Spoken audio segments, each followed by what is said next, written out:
সব থাকবে, কিন্তু 73 দলের মধ্যে 72টা দল জাহান্নামী হয়ে যাবে। আল্লাহ নবী সতর্কবাণী করে দিয়ে যাচ্ছে। সাহাবা হুজুররা বলতে লাগলে, ইয়া রাসূলুল্লাহ হাবিবাল্লাহ, ওই 72 দলে কি নামাজ থাকবে না? আল্লাহ নবী বললেন থাকবে। রোজা থাকবে না? হ্যাঁ থাকবে। হজ থাকবে না? হ্যাঁ থাকবে। দান খয়রাত থাকবে না? হ্যাঁ থাকবে। 72 দলেরই নেতৃত্ব দেবে উলামারা, এরপরও তারা জাহান্নামী হয়ে যাবে। ইয়া রাসূলুল্লাহ হাবিবাল্লাহ, কারণটা কি হবে? কারণ কি হবে? আল্লাহ নবী জানিয়ে দিলে, এ বাবা সাহাবারা, তাদের ইলম থাকবে, নামাজ থাকবে, রোজা থাকবে, কুরআন তিলাওয়াত করবে, কিন্তু হুলকুনিদের সিনায় ঢুকবে না। সব থাকার পরও জাহান্নামী হয়ে যাবে। কেননা তাদের অন্তরে, তাদের কলবে, তাদের হৃদয়ে আমি রাসূলুল্লাহ, আমার প্রেম ও আদব থাকবে না, আমি নবী আমার হাইয়া থাকবে না। এই জন্য আল্লাহ তাদের নামাজ, তাদের রোজা, তাদের তেলাওয়াত, তাদের ইলমকে কিয়ামতের দিনে তাদের মুখে ছুঁড়ে মারবে, মেরে বলবে, যা জাহান্নামে যা, যার জন্য আমি আল্লাহ কায়নাত বানালাম। আমার রাসূলের যখন হতে পারলে না, আমার বন্ধুকে যখন প্যার করতে পারলে না, আমার ভালোবাসা যখন হতে পারলে না, আমি আল্লাহ তোদের নয়, তাদেরকে জাহান্নামী করে দেবে। এই যুবকেরা, গুনার মাপ আছে, বেঈমানের মাপ নাই, অন্যায়ের মাপ আছে, রাসূলুল্লাহ দুশমনের মাপ নাই। এই উলামার কাছে যেতে হবে, আলেমের কাছে ভালোবাসায় যেতে হবে, আলেমদের কাছে বসতে হবে, নামাজি রোজাদার হতে হবে, হজ করতে হবে, আল্লাহর ওলিদের কাছে যেতে হবে, সবটাই করতে হবে। কিন্তু একটা মাপ কাটিতে আগে মেপে নিতে হবে। যেমন স্বর্ণকারের কাছে গেলে সোনা অরিজিনাল না ডুপ্লিকেট জানার জন্য আপনাকে কোষ্ঠী পাথর লাগবে, ঠিক এই আলেমটা মুমিন না মুনাফিক, এই মুসলমানটা মুমিন না মুনাফিক, এই পীরটা মুমিন না মুনাফিক, এই পীরজাদাটা মুমিন না মুনাফিক, এটা চেনার জন্য আপনাকে মুহাম্মদ রাসূলকে নিয়ে আসতে হবে। অর্থাৎ তার অন্তরে, তার কলবে, তার হৃদয়ে, তার ওয়াজের মাহফিলে, তার আলোচনার মাহফিলে, তার উঠা বসাতে সে রাসূলুল্লাহকে কতটা গুরুত্ব দিচ্ছে, নবীর আলোচনা কতটা করছে, নবীর যখন কথা বলে তার ভাষা জ্ঞানটা কেমন আছে দেখতে হবে। সে নবীকে আমাদের মতো বলছে কিনা, ভিখারি বলছে কিনা, মরে গেছে বলছে কিনা, শাফাত করতে পারবে কিনা বলছে কিনা, এই বিষয়গুলো আমাদেরকে খেয়াল করতে হবে। যখনই যারা পরিমাণ দেখবে তার ভাষার মধ্যে নবী সম্বন্ধে গুস্তাখি পাওয়া যাচ্ছে, নবীকে খাটো করা হচ্ছে, সাধারণ লোকের ভাষার মতো নবীর সঙ্গে ভাষা ব্যবহার করছে, মনে রাখবেন ও দাড়ি সুরাতে, টুপি সুরাতে, আলেম সেজে, মুফতি সেজে, ও কিন্তু ইসলামের দুশমনদের টাকা নিয়ে আমাদেরকে বেঈমান করতে নেমেছে। ও একটা পাক্কা বেঈমান কাফের, ওর থেকে দূরে সরে যেতে হবে, না হয় ওর কাতারে 72 দলে জাহান্নামে যেতে হবে। শুনছেন তো নাকি? এই শুনছেন তো? আচ্ছা বলুন, এই যে আলোচনাগুলো করছি আপনাদের কোনো অসুবিধা হচ্ছে? অনেক উলামা আছে প্লেন ওয়াজ করে, অনেক উলামা আছে প্লেন ওয়াজ করে, ব্যালেন্স রেখে ওয়াজ করে না। বাবা, নবীর পক্ষ খুব ভাবে যাবার দরকার নেই, আর নবীর বিরোধীদেরও দুশমনি করা কথা বলছে না। ও পেটের জন্য এসেছে হারাম করে, ও হারাম করে পেটের জন্য এসেছে, হক কথা বলবে না। একজনের নাম আবু বকর সিদ্দিক, আর একজনের নাম আব্দুল্লাহ ইবনে উবাই, একজনের নাম সিদ্দিক আকবর, আর একজনের নাম হলো আব্দুল্লাহ ইবনে উবাই, একজনের নাম ফারুক আযম, আর একজনের নাম যুলখায়সারা তামিমি, একজনের নাম মাওলা আলী শেরে খোদা, আর একজনের নাম আব্দুল্লাহ ইবনে উবাই, একজনের নাম উসমান গনি জুন্নুরাইন, আর একজনের নাম হলো যুলখায়সারা তামিমি। এদের দুজনের মুখেই দাড়ি ছিল, দুজনাই নামাজ পড়েছে, দুজনাই হজ করেছে। একদিকে ফারুক আযম রয়েছে, আর একদিকে জুলখায়সারা তামিমি রয়েছে। ফারুকে আজমের মুখেও দাঁড়িয়ে জুলখায়সারা তামিমির মুখেও দাঁড়িয়ে, ফারুকে আজমের মাথায় টুপি পাগড়ি জুব্বা, জুলখায়সারা তামিমির মুখেও দাঁড়িয়ে মাথায় টুপি পাগড়ি জুব্বা। ফারুকে আজমও নামাজ পড়েছে, জুলখায়সারা তামিমিও নামাজ পড়েছে। ফারুকে আজমও হজ করেছে, জুলখায়সারা তামিমিও করেছে। ফারুকে আজম আল্লাহ নবীর কাছে এসেছে, নবী এলান করেছে, ওয়াজ করেছে। ফারুকে আজমও শুনেছে, জুলখায়সারা তামিমিও শুনেছে।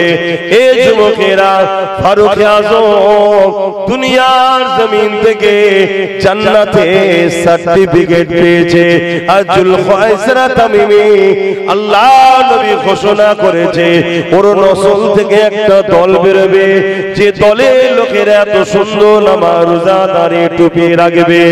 এ বাবা সাহাবারা, তোমাদের সঙ্গে যদি কম্পেয়ার করা হয়, তাদের তুলনায় তোমাদেরটা কম মনে হবে, কিন্তু আমি রাসূলুল্লাহ জানিয়ে দিলাম, তারা তীর থেকে ধনুক যেমন থেকে তীর বেরিয়ে যায়, তাদের সব থাকার পরও ইসলাম থেকে বেরিয়ে জাহান্নামী হয়ে যাবে। আমার কথা মাইকের আওয়াজে বুঝতে পারছে? তাহলে নামাজ তো পড়তেই হবে। আমরা তো ইমানদার নাকি? এ কথা বলে তাহলে আমরা চাকরি পেয়ে গেছি। এবার আমাদের ডিউটি নামাজ, রোজা, হজ, যাকাত, দান, খায়রাত, হালাল খাওয়া, হারাম থেকে দূরে থাকা, বড়দের সম্মান, ছোটদের স্নেহ, এতিমের হক, বিধবার হক, গরিবের হক, পাড়া প্রতিবেশীর হক, মা বাপের হক। আরে একটু খুলে বলি শোনেন, আবু বকর সিদ্দিক আমার নবী পাকের হাতে হাত দিলেন। আব্দুল্লাহ ইবনে উবাই আমার রাসূলুল্লাহর হাতে হাত দিলেন। আবু বকর সিদ্দিক নবীকে ইক্তেদা করে নামাজ পড়লেন, আব্দুল্লাহ ইবনে উবাই নবীকে ইক্তেদা করে নামাজ পড়লেন। আবু বকর সিদ্দিক রোজা রাখলেন, আব্দুল্লাহ ইবনে উবাই রোজা রাখলেন। আবু বকর সিদ্দিকের মুখে দাড়ি, মাথায় টুপি পাগড়ি জুব্বা রয়েছে, আব্দুল্লাহ ইবনে উবাই রয়েছে। আবু বকর সিদ্দিক নবীর সঙ্গে হজ করেছে, আব্দুল্লাহ ইবনে উবাই নবীর সঙ্গে হজ করেছে। আবু বকর সিদ্দিক নবীর সঙ্গে জিহাদে গেছে, আব্দুল্লাহ ইবনে উবাই নবীর সঙ্গে জিহাদে গেছে। আল্লাহ নবী কোরআন শিক্ষা দেয়, নবীর মজলিসে বসে বসে সিদ্দিক আকবর নবীর কথা শুনে আল্লাহর কোরআন শিক্ষা দেয়। ওই মজলিসে আব্দুল্লাহ ইবনে উবাই বসে বসে ইলম অর্জন করেছে। এই যুবকেরা, তরুণেরা, বাপেরা, অথচ কোরআন আব্দুল্লাহ ইবনে উবাইকে জাহান্নামী ঘোষণা দিচ্ছে, আর রাসূলুল্লাহ আবু বকর সিদ্দিককে দুনিয়ার জমিনে জান্নাতে সার্টিফিকেট দিয়ে দিয়েছে।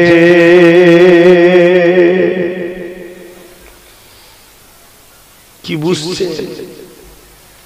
দাড়ি তো দুদিকে, টুপি তো দুদিকে, ইলম তো দুদিকে, নামাজ তো দুদিকে, হজ তো দুদিকে, রোজা তো দুদিকে, জিহাদে দুজনেই গেছে, দান দুজনেই করেছে। একজন যাচ্ছে জান্নাতে, আর একজন যাচ্ছে জাহান্নামে। কারণটা কি? নামাজ তো পড়তে হবে, আব্দুল্লাহ ইবনে উবাইয়ের মতো পড়লে হবে না, রোজা তো রাখতে হবে, আব্দুল্লাহ ইবনে উবাইয়ের মতো হলে হবে না। আলেম তো হতে হবে, ইলম তো অর্জন করতে হবে, কোরআনের জ্ঞান, দ্বীন ইসলামের জ্ঞান অর্জন তো করতে হবে, কিন্তু আব্দুল্লাহ ইবনে উবাইয়ের মতো হলে হবে না। কেননা আব্দুল্লাহ ইবনে উবাইয়ের এগুলো সবই ছিল, তারপরও সে জাহান্নামী হয়ে গেল। তাহলে কেমন হতে হবে? জান্নাতি যিনি হলেন, এত নাকি? আমি কি বুঝাচ্ছি বুঝছেন তো? আপনারা আম মানুষ, সরল প্রাণ মানুষ, মাঠে চাষবাস করে খান, ধর্মীয় মাহফিল করে যদি কাফের হয়ে যান, ধর্ম মাহফিল বন্ধ করে দেওয়া দরকার। কেন আজ সমাজে গোস্তাকে রসুল ইসলামের দুশমনরা বেরিয়েছে, যারা বক্তা সেজে, মৌলী সাহেব সেজে, নামাজি সেজে, দাড়ি সেজে, টুপি সেজে আব্দুল্লাহ ইবনে উবাই ঘুরছে। তাই আমি আলোচনাটা শুরু করছি, আপনাদের বুঝতে অসুবিধা হচ্ছে কি? একটু বলবেন, আপনারা আমার বাপ সমতুল্য মানুষ বসে আছেন, কারোর সঙ্গে আমার ব্যক্তিগত কোনো ঝগড়া আমি মিটাচ্ছি না। মনে রাখবেন, ব্যক্তিগত কথা বলার জায়গা এটা নয়। এখানে কথা হবে জিনার মেম্বার তিনার জন্য। এটা মেম্বারে নবাবী, এটা রাসূলের পাক সাল্লাল্লাহু আলাইহি ওয়াসাল্লামের মেম্বার। এখানে নবীর পক্ষে যারা কথা বলতে পারে তাদেরই বলা দরকার, তাদেরই উঠা দরকার। আমার দল চলে যাচ্ছে, আমার গ্রুপ ভেঙে যাচ্ছে, আমার মৌলী সাহেব এই বলেছে, আমার মুফতি এই বলেছে, ওর জন্য ডিফেন্স করার জায়গা এটা নয়। তো আর এই জায়গাটায় বাদ দিয়ে তুমি যেখানে খুশি ডিফেন্স করো না। তুমি নাম দিয়েছো ইসলামী মাহফিল, কোরআনের মাহফিল, দ্বীনের আলোচনার মাহফিল, মেম্বারে নবাবীর নাম দিয়ে, আর সেখানে তুমি তোমার নাম করছো, তোমার দলের লিডারের নাম করছো।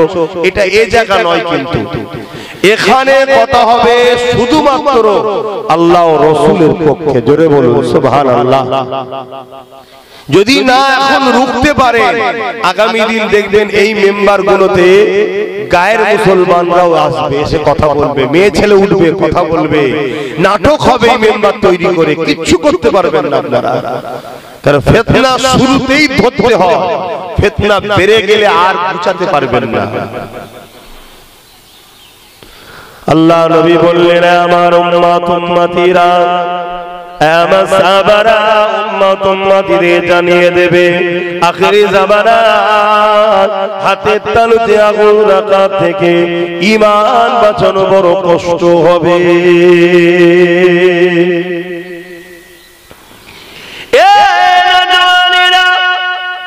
আজ হালকা বয়সে কেউ গুনাহ করছে, হালকা বয়সে ছেলেরা একটু ভুলভাল করে ফেলছে, কেউ যাত্রা, কেউ সিনেমা, কেউ গান, কেউ এমন করে অন্য অন্য গুনাহ করে ফেলছে। যদি ওদের ঈমানটা ঠিক থাকে, কাল তওবা করে পরিবর্তন হয়ে যাবে, কাল তওবা করে নামাজি হয়ে যাবে, কাল তওবা করে দাড়িওয়ালা হয়ে যাবে, কাল তওবা করে রোজাওয়ালা হয়ে যাবে, কাল তওবা করে নামাজি মুত্তাকি হয়ে যাবে। আল্লাহ পাক ওকে দুনিয়া জমিনে রেখে ওর গুনাহকে মাফ করিয়ে নিতে পারে। যদিও না গুনাহ মাফ হয়, ময়দানে মাশরে আল্লাহর রহমতের পানি যখন বর্ষণ হবে তখনও মাফ হয়ে যেতে পারে। আর যদি তখনও না মাফ হয়, ওই বান্দা বান্দীগুলো ধরার জন্য, গুনাহ করার জন্য আল্লাহ ওই বান্দা বান্দীগুলোকে আযাবে জাহান্নামে দেবে। জাহান্নামে আযাব খাটার পরে ওর ঈমানটা থাকা জরুর। আল্লাহ পাক একদিন না একদিন আবার জান্নাতি বানাবে। আর যদি ঈমান না থাকে, আব্দুল্লাহ ইবনে উবাইয়ের মতো নামাজ, আব্দুল্লাহ ইবনে উবাইয়ের মতো রোজা, আব্দুল্লাহ ইবনে উবাইয়ের মতো হজ, কোরআন ঘোষিত জাহান্নামী হয়েছে।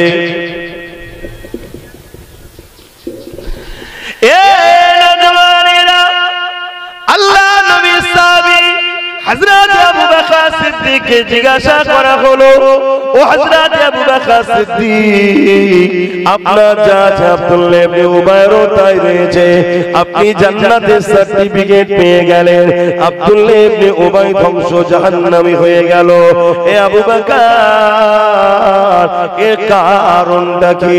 হযরত আবু বকর সিদ্দিক বলেছিলেন, এ দুনিয়ার মানুষ মন দিয়ে শোনো, যুবকরা শোনো, ওর যা আছে আমি আবু বকর আমারও তাই আছে, কিন্তু আমার যা আছে ওর তা নাই। ওর নামাজ আছে, রোজা আছে, আব্দুল্লাহ ইবনে উবাইয়ের হজ আছে, দান খায়রাত আছে, দাড়ি টুপি আছে, এগুলো আমি আবু বকর আমার সবই রয়েছে, কিন্তু আমার যা আছে ওর তা নাই। আমি আবু বকর, আমার হৃদয়ে আল্লাহ নবীর প্রেম আর আদব রয়েছে, যেটা আব্দুল্লাহ ইবনে উবাইয়ের নাই। এজন্য বেঈমান জাহান্নামী হয়ে গেছে। আর আমি আবু বকর নবীর প্রেম আদব থাকা দরুন আল্লাহ আমাকে জান্নাতি বানিয়ে দিয়েছে।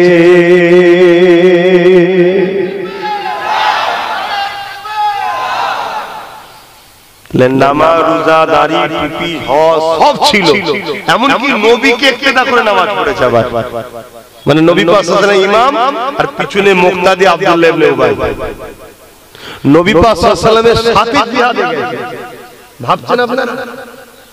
আব্বাজানরা ভাবছেন তো নাকি? তারপরও জাহান্নামে যাচ্ছে কেন? শুধু এই জিনিসটা নাকি ওর দিলে নবীর প্রেম আর আদব ছিল না।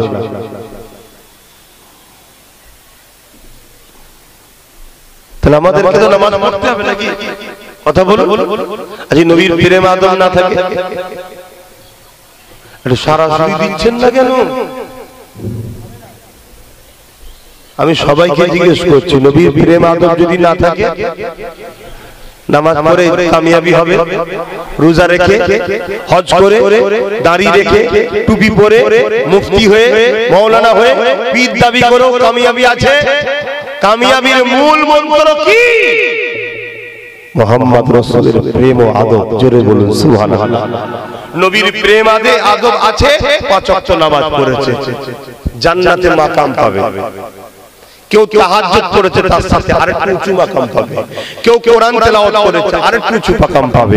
কেউ দান খায়রাত করছে, নফল যাকাত দেওয়ার পরও দান খায়রাত করছে, আরো উঁচু মাকাম পাবে। শুনছেন তো নাকি? আর নবী যদি না থাকে? এবারে একটা কথা বলি শোনেন, জামানার মুজাদ্দিদ দাদা হুজুর পীর কেবলাকে আপনারা মানেন তো নাকি? কি গো, মানেন তো? নতুন কোন মুজাদ্দিদ ধরেন না তো? দেখবেন আখিরি জামানা নতুন নতুন সব মেহেদি বেরোচ্ছে। অনেকে দাবি করছে আমি নাকি ইমাম মেহেদি। এই দাবি করছে না, করেন? আরে আজকাল দিনে পয়সা ছাড়লে না ওরকম রকম ভাড়াটিয়া পাওয়া যাবে চতুর্দিকে। চায়ের দোকানে বসে বলবি আব্বাস সিদ্দিকী, ওনার মতো পৃথিবীতে কোনো ভালো লোক আমার নজরে আর নেই। এর জন্য তো যদি দুটো চর খেতে তাও খাবে, মাস গেলে 10,000 টাকা মাইনে দেবে। আর খাবে না? খাবে না? কথা বলছো না? এক প্লেট বিরিয়ানির জন্য মার খাই যারা, 10,000-এর খবর শুনলে মার খাবে না? তো এইরকম সমাজে বেরিয়েছে, বাজার মাই ঘুরে বেড়াচ্ছে, বলছে মেহেদি বেরিয়েছে। নাউজুবিল্লাহ বলে। ইমাম মেহদি সাল্লাম বাহির হবে কাবা শরীফ তওয়াফ করতে করতে, ওইখানে কাবাতে জাহির হবে। জোরে বলুন সুবহানাল্লাহ। না ভারতে জাহির হবে, না পাকিস্তানে জাহির হবে, কোন জায়গায় জাহির হবে না। নবী পাক সাল্লাল্লাহু আলাইহি ওয়াসাল্লামের হাদিস অনুযায়ী মিলাতে হবে। তাহলে যদি মেহেদি দাবি করতে পারে, তাহলে অন্য কিছু দাবি করার লোক বেরোতে পারে না? পারে না? তাই আমি জিজ্ঞেস করলাম, আপনারা দাদা হুজুরকে মুজাদ্দিদ বলে মানেন তো? দাদা হুজুর রাহমাতুল্লাহ আলাইহি ওসিয়াতনামার মধ্যে লিখছেন, দাড়ি, টুপি, জুব্বা, পাগড়ি কেউ যদি তুচ্ছ তাচ্ছিল্য করে কাফের হয়ে যাবে। কি বললাম? টুপি পরে নে কাফের বলে, দাড়ি রাখে নে কাফের বলে, জুব্বা পরে নে কাফের বলে, ফাসেক। কি বলেছে? ফাসেক। কিন্তু কেউ দাড়ি, টুপি, জুব্বাকে নিয়ে তুচ্ছ তাচ্ছিল্য করে, তাহলে সে কি হবে? আরে আমার মুজাদ্দিদ বলছে, আমাদের মুজাদ্দিদ বলছে, মানবেন না? মানবেন না? মুজাদ্দিদের কথা মানা কোরআনের কথা, মুজাদ্দিদের কথা মানার হাদিসের কথা। নবী বলেছেন মাইজাদ্দিদুল হাদিনাহা, দ্বীনের জন্য নবী আর আসবে না, এবারে মুজাদ্দিদ আসবে, তাকে মানতে হবে। জোরে বলুন সুবহানাল্লাহ। কোরআন বলছে উলিল আমরি মিনকুম, উলিল আমরকে তোমরা মানো। প্রফেসর হযরত উলিল আমর ছিলেন। জোরে বলুন সুবহানাল্লাহ। তিনি বলছেন, তলায় ব্যাখ্যা দিচ্ছে যে কেন এগুলোকে তুচ্ছ তাচ্ছিল্য করলে কাফের হবে। উনি বলছেন এগুলো হলো নবীর পছন্দ। এগুলো কি বলছে বলুন? দাড়িটা কার পছন্দ? আপনারা দাড়ি রেখেছেন কেন? নবী সুন্নাত, তবে নবীর পছন্দ ছিল, নবী রাখতেন। টুপি করেছেন কেন? নবী পড়তেন। জুব্বা পড়তেন কেন? নবী পড়তেন। পাগড়ি পরে কেন? নবী পড়তেন। তাহলে নবীর পছন্দ। হে যুবক, তোমার নবীর মুখে দাড়ি ছিল, তোমরা রাখো। রাখ রাখ। তোমার নবী টুপি পরতো, তোমরা টুপি পরবে। সবসময় পড়তে না পারো, কাজ কারবার থাকো, কমসে কম নামাজের সময় মাহফিলে একটু সেজে গুজে এসে বসবে। তোমার নবীর সুন্নাত তো, নবী পছন্দ করতো, এটা তোমার পছন্দ হওয়া দরকার আছে না? না, প্রত্যেকে জুব্বা তৈরি করবে, একটা কমসে কম করে রাখবে, ঈদ বকরা ঈদের নামাজ পড়বে, মাহফিলে এসে বসবে, পড়ে আসবে, দেখতে ভালো লাগবে। বলুন সুবহানাল্লাহ। তো ভাইরা আমার, তা হুজুরের পছন্দকে তুচ্ছ তাচ্ছিল্য করলে যদি কাফের হয়, আর হুজুরকে নিয়ে কেউ তুচ্ছ তাচ্ছিল্য ভাষা বলে, সন্দেহ হচ্ছে কারো? বলতে ভয় লাগছে? এখন তো আবার আরেক দল বেরিয়েছে, তারা আবার আপনাদের ঘরে বলবেন এত কাফের কাফের কাফের কাফের কাফের কাফের বলার কি দরকার? তোর মাথাই লাগে না, তোর গায়ে লাগছে কেন? তোর গায়ে লাগছে কেন? আচ্ছা বলুন তো ভাই, আব্বাকে কি বলে ডাকেন আপনারা? একটু সরাসরি দেন, আব্বাকে কি বলে ডাকেন? আর ভাইকে, মাকে, বোনকে, দাদাকে, দাদাকে কি বলে ডাকেন? দাদা বলে ডাকেন। তো যা মোমেনকে কি বলে ডাকবেন? মোমেন মুসলমানকে কি বলে ডাকবেন? মোমেন মুসলমান। অমুসলিমকে কি বলবেন? অমুসলিম গায়ের কম। কাফেরকে কি বলবেন? তো অ্যালার্জি কিসে? এটা অ্যালার্জি কিসে? না, কুফরি করবে সমস্যা নাই, আমাকে কাফের বলবি না। চুরি করবে সমস্যা নাই, চোর বললে সমস্যা।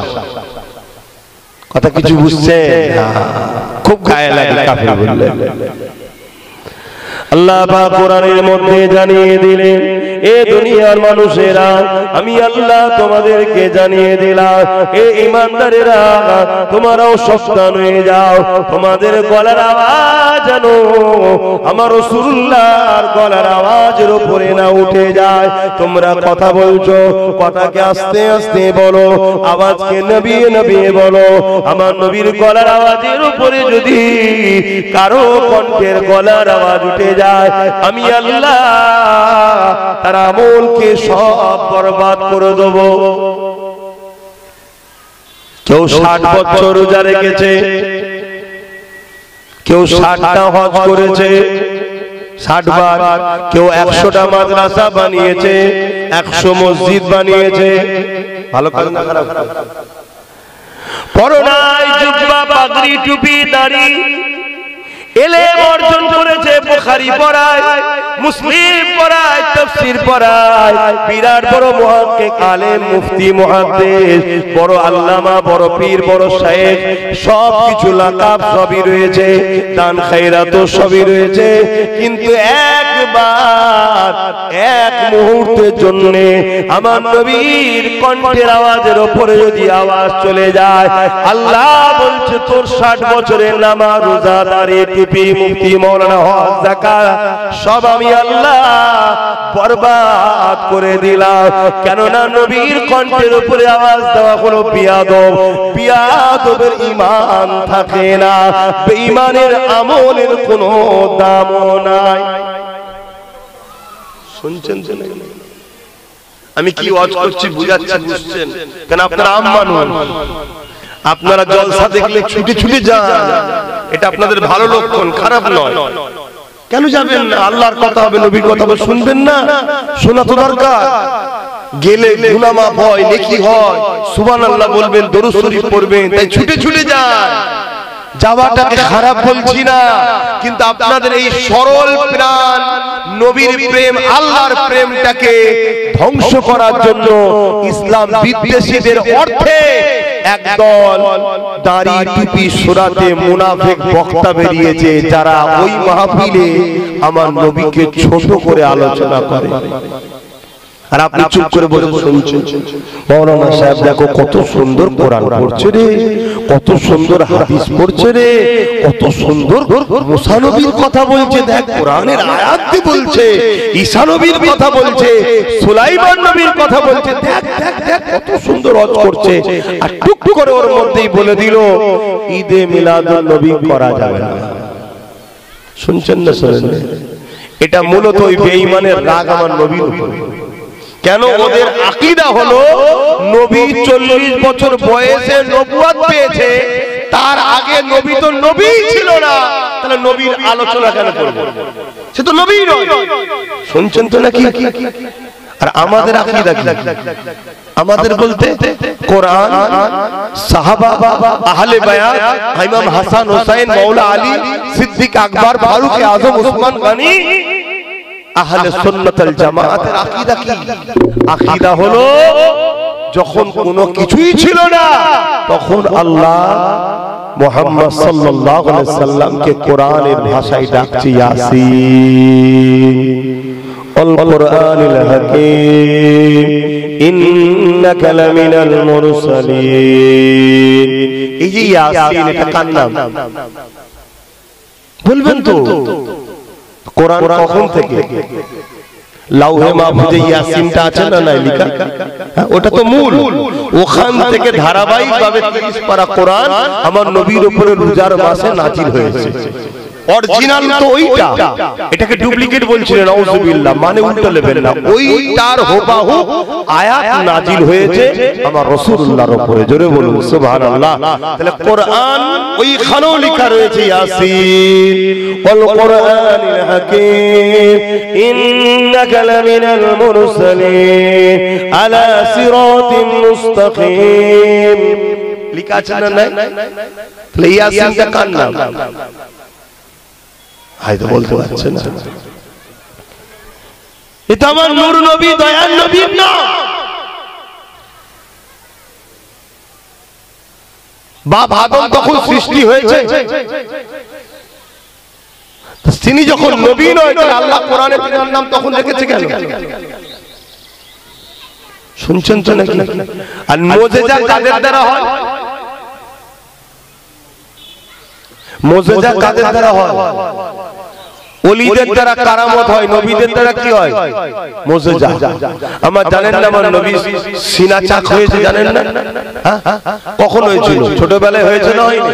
আম্মাজান হালিমা হুজুরের ঘরে গিয়ে হুজুরের কন্যা খবর দেয়, সুয়াইবা খবর দিল না যে আম্মা জলদি করে চলে, কয়েকজন এসে আমাদের ভাই মুহাম্মদ সাল্লাল্লাহু আলাইহি সাল্লামকে জমিনে শুইয়ে তিনার বুককে চিড়ে দিয়েছে। এই শুনেছেন না শোনেন না? এই সিনা চাক নবীর হচ্ছে, আবার জুড়ে দিয়েছে, কোন সিলায়ও নেই, দাগও নেই, রক্ত বেরোয় নেই। নূরে মুহাম্মদ রাসূলের নূর হওয়ার প্রমাণ, এবং তিনি নবী ছিলেন, তাই মুজিজা। জোরে বলুন সুবহানাল্লাহ, আরো জোরে বলুন সুবহানাল্লাহ। এইটাকে যারা অস্বীকার করে তাদের আকীদা হলো 40 বছর বয়সের পর থেকে নবীর আলোচনা করো, 40 বছর আগের আলোচনার দরকার নেই। তাই তারা কি বলে? মিলাদুন নবী চলবে না।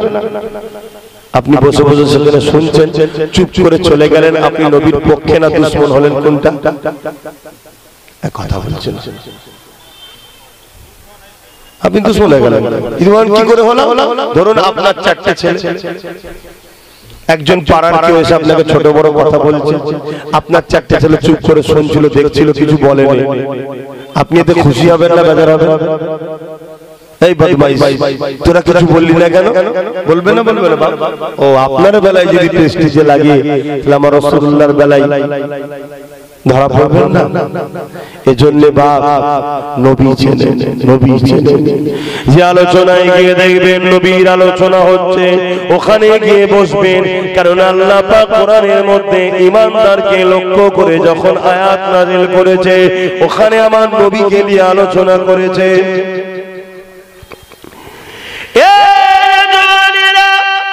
কত বড় মুফতি, কত বড় মাওলানা, এটা মাইনে রাখে না। আসল জিনিস হলো নবীর প্রেম আদব আছে কিনা দেখো। পৃথিবীতে ইবলিসের নাম সবাই জানে, সে এত বড় আলেম ছিল, এত বড় মাওলানা ছিল, যে কিনা ফেরেশতাদেরকে পড়াতে থাকতো, ফেরেশতারা তাকে দুলনাতে দুলা দিতে থাকতো। কিন্তু বাপ আদমকে সম্মান না করার জন্য আল্লাহ তাকে কাফের বলে তাড়িয়ে দিয়েছে।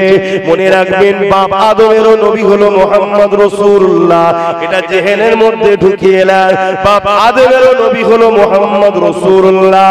তাহলে আজকে দিনে কত বড় পীর সাহেব, কত বড় মুফতি সাহেব, কত বড় পীরজাদা, কত বড় মাওলানা, ওটা বড় কথা নয়। আগে দেখতে হবে ওর দিলায় নবী আছে কিনা। নবীর আদব নেই, প্রেম নেই। সেদিন ইবলিস যেমন বাপ আদমকে সম্মান না করার জন্য কাফের হয়ে গেছে, আমার নবীর জুতা মোবারক এলিও যদি কেউ বিয়াদবি করে সে কাফের হয়ে যাবে। কারণ ওটা হুজুরের জুতা মোবারক, ওটা হুজুরের নালায়ে শরীফ, হুজুরের কদম থেকেছে। তাই মনে রাখবে নামাজ পড়তে হবে, রোজা রাখতে হবে, হজ করতে হবে, কিন্তু আল্লাহ নবী জানিয়ে দিলে এ দুনিয়ার মানুষেরা আখিরি জামানাতে মসজিদ ভর্তি নামাজি থাকবে, একটাও ঈমানদার থাকবে না। তাই নবী আমার জানিয়ে দিলে আখিরি জামানাতে ৭৩ দলে বিভক্ত হয়ে যাবে। আমার উম্মত দাবিদাররা সবাই বলবে আমরা নবীর উম্মত, সবাই বলবে আমরা কোরআন মানি, সবাই বলবে আমরা হাদিস মানি, সবাই বলবে আমরা আল্লামা, সবাই বলবে আমরা মুফতি, সবাই বলবে আমরা বড় এলেম, সব থাকবে। কিন্তু ৭৩ দলের মধ্যে ৭২টা দল জাহান্নামী হয়ে যাবে। আল্লাহ নবী সতর্কবাণী করে দিয়ে যাচ্ছে। সাহাবা হুজুররা বলতে লাগলে ইয়া রাসূলুল্লাহ হাবিবাল্লাহ, ওই ৭২ দলে কি নামাজ থাকবে না? আল্লাহ নবী বললেন থাকবে। রোজা থাকবে না? হ্যাঁ থাকবে। হজ থাকবে না? হ্যাঁ থাকবে। দান খয়রাত থাকবে না? হ্যাঁ থাকবে। ৭২ দলেরই নেতৃত্ব দেবে উলামারা, এরপরও তারা জাহান্নামী হয়ে যাবে। ইয়া রাসূলুল্লাহ হাবিবাল্লাহ, কারণটা কি হবে? কারণ কি হবে? আল্লাহ নবী জানিয়ে দিলে এ বাবা সাহাবারা, তাদের ইলম থাকবে, নামাজ থাকবে, রোজা থাকবে, কুরআন তিলাওয়াত করবে, কিন্তু হুলকুনিদের সিনায় ঢুকবে না। সব থাকার পরও জাহান্নামী হয়ে যাবে। কেননা তাদের অন্তরে, তাদের কলবে, তাদের হৃদয়ে আমি রাসূলুল্লাহ আমার প্রেম ও আদব থাকবে না, আমি নবী আমার হাইয়া থাকবে না। এই জন্য আল্লাহ তাদের নামাজ, তাদের রোজা, তাদের তেলাওয়াত, তাদের ইলমকে কিয়ামতের দিনে তাদের মুখে ছুঁড়ে মারবে, মেরে বলবে যা জাহান্নামে যা, যার জন্য আমি আল্লাহ কায়নাত বানালাম। আমার রাসূলের যখন হতে পারলি না, আমার বন্ধুকে যখন প্যার করতে পারলি না, আমার ভালোবাসা যখন হতে পারলি না, আমি আল্লাহ তোদের নয় তাদেরকে জাহান্নামী করে দেবে। এই যুবকেরা, গুনার মাপ আছে, বেঈমানের মাপ নাই, অন্যায়ের মাপ আছে, রাসূলুল্লাহ দুশমনের মাপ নাই।